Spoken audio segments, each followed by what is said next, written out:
Diego Gambetta. Vamos a darte la bienvenida a La Orilla. Bueno. Y hoy queremos conocer un poco más de, si querés, tu biografía personal. ¿Cómo fue que llegaste acá a vivir en la costa? Bueno, realmente es una... Gracias por invitarme nuevamente al programa.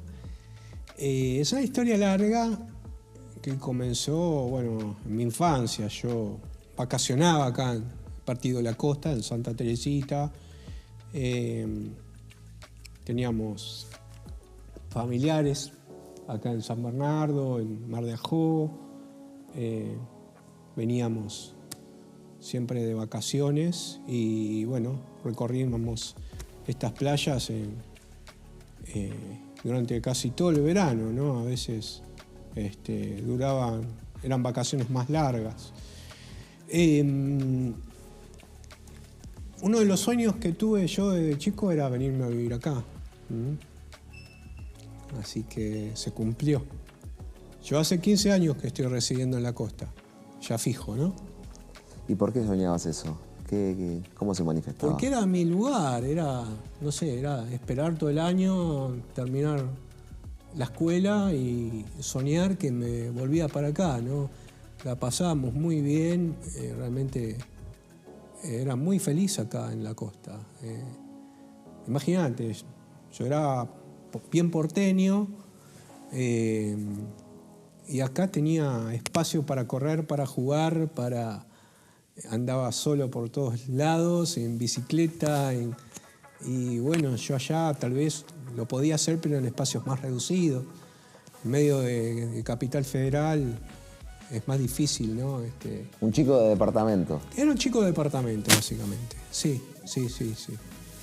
¿Y cuando viniste, cómo fue?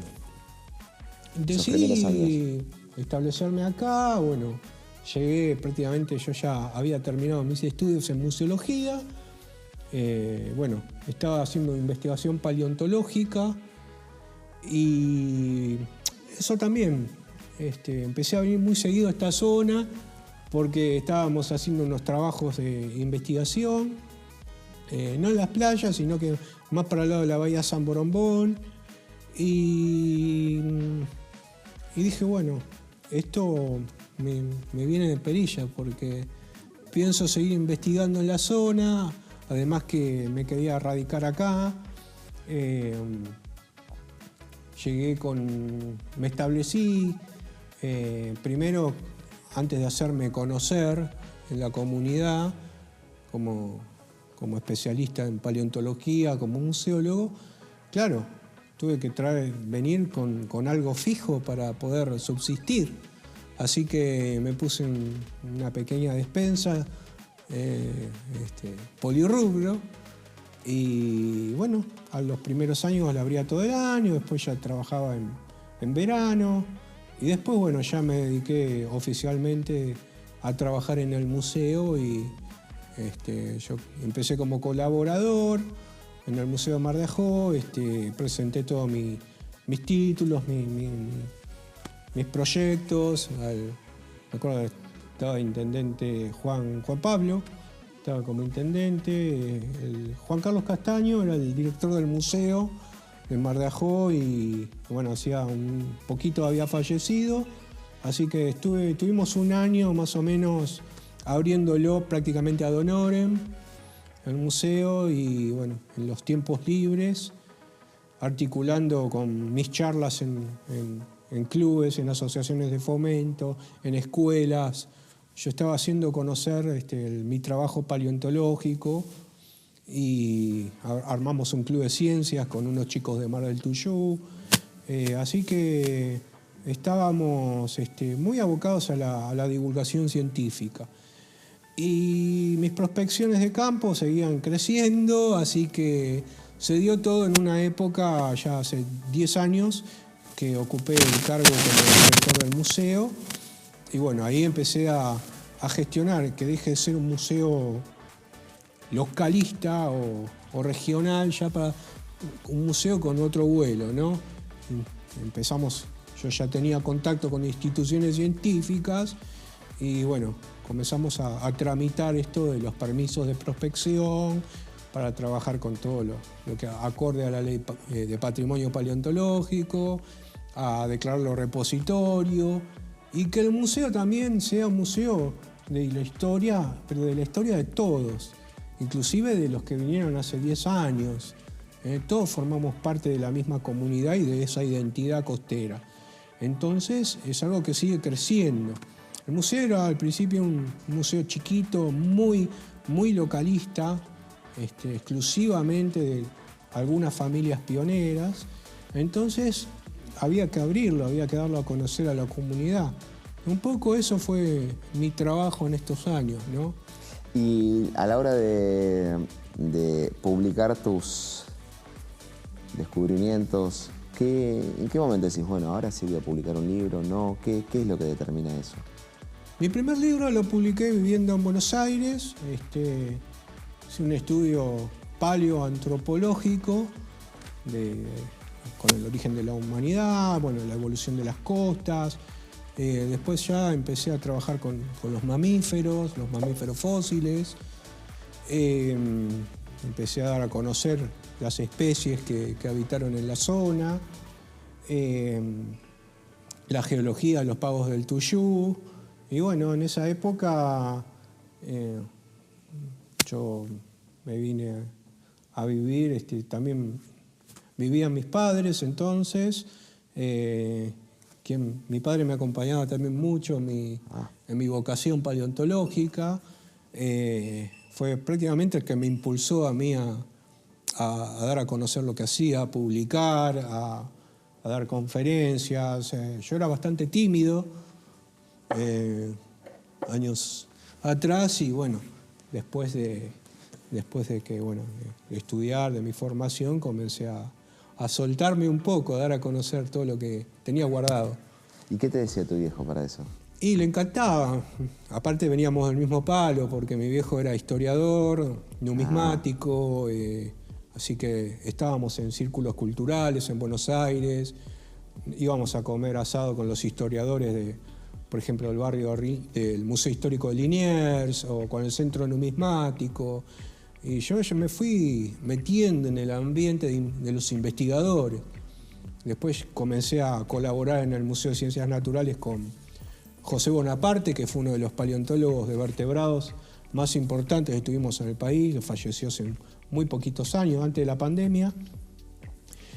Y bueno, tuve la suerte de ser su ayudante. También él me dio un impulso también para venir para acá, para desarrollarme en el museo, para que yo pueda crecer como profesional y a su vez levantar el museo que tenía la comunidad. Así que todas esas cosas me impulsaron a mí, desde mi familia, desde lo profesional, a venirme acá, a quedarme, a ser un residente y vivir en mi laboratorio, en mi campo de trabajo, ¿no? Claro.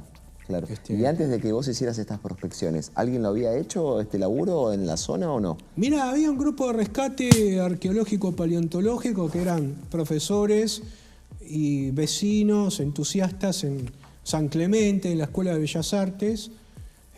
Habían creado, incluso tuvieron en su época, el Museo Regional de San Clemente, lo crearon ellos, ¿no?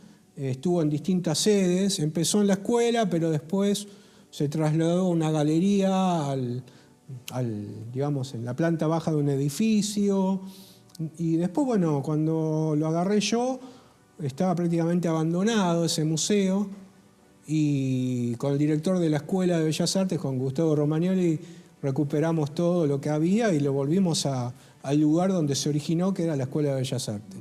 Así que el museo sigue funcionando ahí y está abierto al público y a las visitas guiadas, lógicamente avisando a las autoridades de la escuela. Bien. ¿Cómo te imaginás de acá a 10 años? Vos. ¿Cómo te ves vos de acá a 10 años? Oh, no sé, pregunta difícil. Tengo mucho material para publicar. Ojalá que lo pueda hacer sin que se vaya desactualizando. No solo en lo teórico, sino en la investigación. Espero poder seguir desarrollándome como investigador y como a cargo de los museos, que esto sea contagiable también, que se pueda expandir. Siempre digo, en cada localidad debería haber un museo regional, así como en otras partes de la provincia de Buenos Aires hay museos. Bueno, no solamente somos un municipio muy grande con distintas localidades. Si bien es bueno que haya un museo en cada municipio, ya es importante. Y nosotros tenemos esa riqueza también de tener prácticamente una extensión muy larga, como es el Partido de la Costa, con distintos fragmentitos, como son Santa Teresita, San Clemente. Y bueno, está bueno que se contagie y que surjan gente especializada o entusiastas. También puede ser un autodidacta. El autodidacta es muy importante para crear, para encontrar. Muchas veces el profesional va perdiendo el encanto y se basa mucho en el tecnicismo, ¿no? En la materia, en la paleontología sobre todo. Las ciencias naturales es un ambiente muy competitivo, la publicación de los papers, los hallazgos, las áreas de investigación, los permisos de prospección. En cambio, el entusiasta, el autodidacta va y escarba y va y pregunta y se mete y estudia y se quiere capacitar. Y eso es muy importante. Y tiene una luz que lo sigue, que es lo que le dicta el corazón, que eso es en algún punto un faro casi irreemplazable. Y sí, eso lo digo con conocimiento porque yo empecé como autodidacta en Buenos Aires. Yo agarré un libro de Darwin, un libro de Ameguino, empecé, río Luján. Y empecé a ver las capas de sedimentarias del río y me iba a los fines de semana a buscar fósiles, ¿viste? Y digo, bueno, eso lo puede hacer cualquier persona hasta que, lógicamente, llega un momento que te va impulsando a capacitarte, a estudiar, a formarte y después están las universidades. Bueno, Diego, muchísimas gracias por conocer un poco de tu historia y por qué decidiste venir a vivir a la costa. Bueno, gracias por invitarme y bueno, ya te digo, espero haber cumplido con lo que prometí y creo que es eso, es abocarse al trabajo, dar a conocer el museo, investigar. Ese era el proyecto que presenté y creo que lo estoy haciendo y espero jubilarme de esto. Bueno, Diego, muchísimas gracias. Gracias por todo. Gracias a todos. Un placer. Es mío.